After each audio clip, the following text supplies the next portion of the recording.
Cuando nosotros estudiamos el perfil de un abogado defensor en justicia para adolescentes, lógicamente que la primera respuesta que tenemos que dar o que debemos dar es especializado en justicia para adolescentes. Yo en algún momento les hice ver de algunos abogados especialistas en adolescentes que decía, yo soy especialista en justicia para adolescentes, no sé nada de derecho procesal penal, no conozco el Código Procesal Penal, no conozco el Código Penal, con lo cual con esas tres respuestas pues demostraban y siguen demostrando que son unos totales ignorantes en justicia para adolescentes. No se puede ser especialista en justicia para adolescentes, ser defensor especialista, sin dominar las leyes relacionadas con la ley de justicia para adolescentes. Y además es un mandato del artículo 10 de la ley de adolescentes, la Constitución, el Código Penal, la ley de víctimas, lógicamente la ley de trata, la ley de delincuencia organizada y el Código Penal tienen que ser leyes anejas a un especialista. Pero viene la segunda crítica. Hay abogados defensores que consideran que la especialidad en adolescentes es ser un experto en educación para padres. Pobrecitos los niños, hay que tratarlos con cariño. Y a veces nos encontramos con unos, perdón, la palabra académica no la puedo usar jurídicamente, delincuentes, violadores, homicidas. No es tratarlos con algodones, sino entender, porque es muy importante, ese defensor tiene que entender que este niño al que tiene que defender o a esta niña a la que ha defendido y que posiblemente la detuvieron después de haber matado 5 viejitas, partirlas en pedacitos y hornearlas, ¿no? Esto es una delincuencia muy compleja. Y entonces, ¿dónde viene la especialidad? La especialidad no está en que pobrecito y que hay que, ¿no? Con pañales, no. Es más serio el tema. Por eso, el derecho a la defensa de los niños en el sistema de justicia juvenil, garantizado en el artículo 40 de la Convención sobre los Derechos del Niño, tienen como objetivo que el abogado sepa muchas cosas. Me parece que lo vimos en una clase cuando hablábamos de la vulnerabilidad de los niños y cuando hablábamos de la educación y de la formación de los niños y cuando hablábamos de esos temas, es muy importante que el defensor sepa empatía, defensor. Y la empatía no es ver las cosas como defensor, no, sino ver las cosas como el chico o la chica que tiene al frente. Es enamorarse de ese niño, de esa niña para construir. Es no condenarlo, no juzgarlo, no regañarlo. Suficiente tenemos con ese chico que mata a la viejita o a las viejitas. No, tenemos niños, pero eso es un tema que tenemos que seguir analizando en el tema de los grupos etarios. Es un niño con 11 años que ya mata, o un niño con 14 años que ya viola, o es un niño. Y entonces, lógicamente, este defensor ocupa una tercera posición. En alguna de estas cápsulas hablamos de la complicidad del defensor. El defensor tiene que saber que el proceso está para ayudar. Y entonces, si se aferra a sacarlo en libertad, sabiendo que es culpable, posiblemente le está haciendo un daño. Entonces, ¿cómo logramos con los papás de los adolescentes trabajar lo que más conviene? ¿Y qué es lo que más conviene? ¿Con sentencia o sin sentencia? Y esas son unas ideas que saco a debate, ¿no? Me recuerdo, creo que lo dije en algún momento, aquella mamá que me decía, es que yo no puedo hacer que mi hijo cometa un delito para que usted lo mande al psiquiátrico, al hospital psiquiátrico de niños.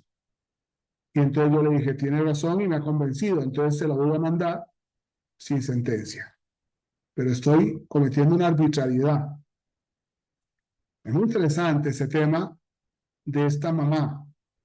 como en muchos otros casos que resolvimos de forma distinta en favor del interés superior del niño. Por eso, cuando nosotros hemos admitido la Convención sobre los Derechos del Niño, se supera la idea de que el niño no necesita defensa en tanto el juez asumía la defensa de sus intereses.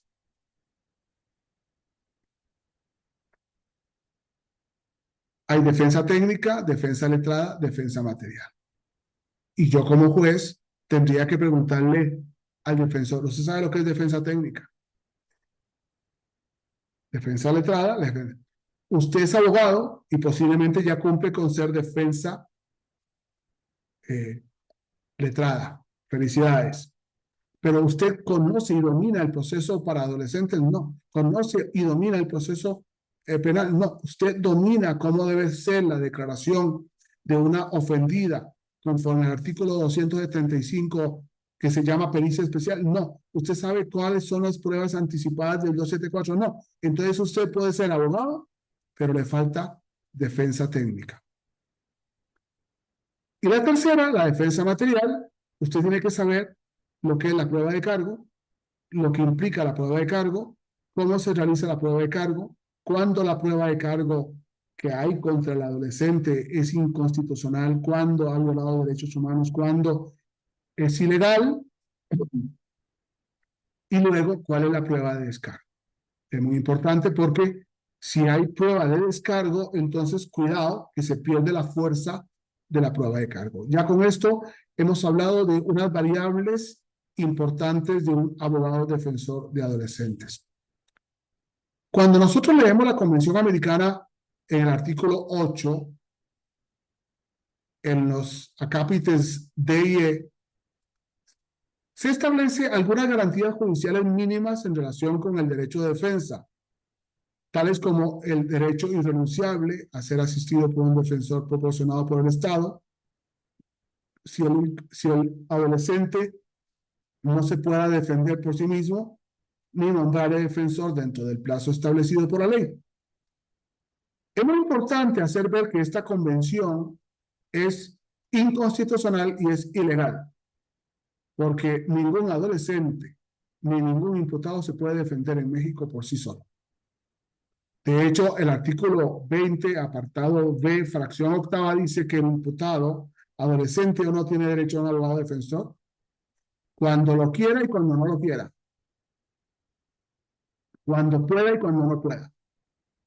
Es muy interesante, vea cómo en alguna oportunidad hablamos de la inconstitucionalidad de la ley de adolescentes y ahora estamos hablando de la inconstitucionalidad y no inconvencionalidad de la convención, de los tratados. Porque lógicamente están pensando y están, yo en algún momento les decía a ustedes que creamos tratados internacionales creyendo que con eso estamos solucionando problemas y no, lo que estamos haciendo es mandando un montón de vagos a viajar por todo el mundo en esas reuniones internacionales produciendo una nueva tratado internacional. La Comisión Interamericana de Derechos Humanos ha señalado que el derecho a la defensa incluye varios derechos. Contar con el tiempo y los medios para preparar la defensa, tener intérprete o traductor, ser oído, conocer la acusación e interrogar y presentar testigos. No dice absolutamente nada nuevo porque el Código Nacional de Procedimientos Penales con mejor y mayor propiedad ya ha reconocido esos derechos de los adolescentes. Una prueba además que los tratados internacionales en muchos países sobran, como en México, porque hay leyes mejores. En todo caso, cabe agregar que el principio de especialidad también debe ser observado en relación con el derecho a la defensa de los niños, lo que implica que los abogados o los asistentes sociales que se designen para su defensa deben estar tanto capacitados en derechos de los niños y especialmente en materia de justicia juvenil. En algún momento dije que luego de estudiarme todas las jurisprudencias de la Suprema Corte de Justicia de la Nación, nunca se ha citado la Ley General de Derechos de Niñas, Niños y Adolescentes.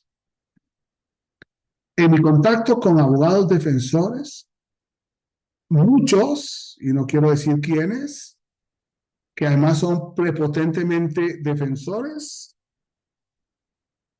y que son especializados y se presentan como especialistas, han leído la Ley General de Derechos de Niñas, Niños y Adolescentes. Es muy importante que hayan defensores especializados. Y un defensor especializado tiene que ir viendo caso concreto, no puede tener machotes, formatos, esquemas. Hay que ver cada caso.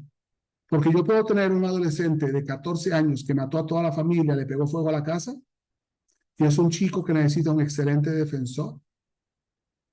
Y puede ser que tenga un chico que solamente roba dulces en el Oxxo y necesita un excelente defensor para ir validando las variables, cómo lograr que este chico que mata y quema su casa puede ser tan valioso para apostar por él como lo puede ser también el chico que vende dulces, que roba dulces en el Oxxo. Qué importante la función de un defensor. Qué pena cuando vemos que los defensores apenas les da tiempo para ir a las audiencias. Muchas gracias.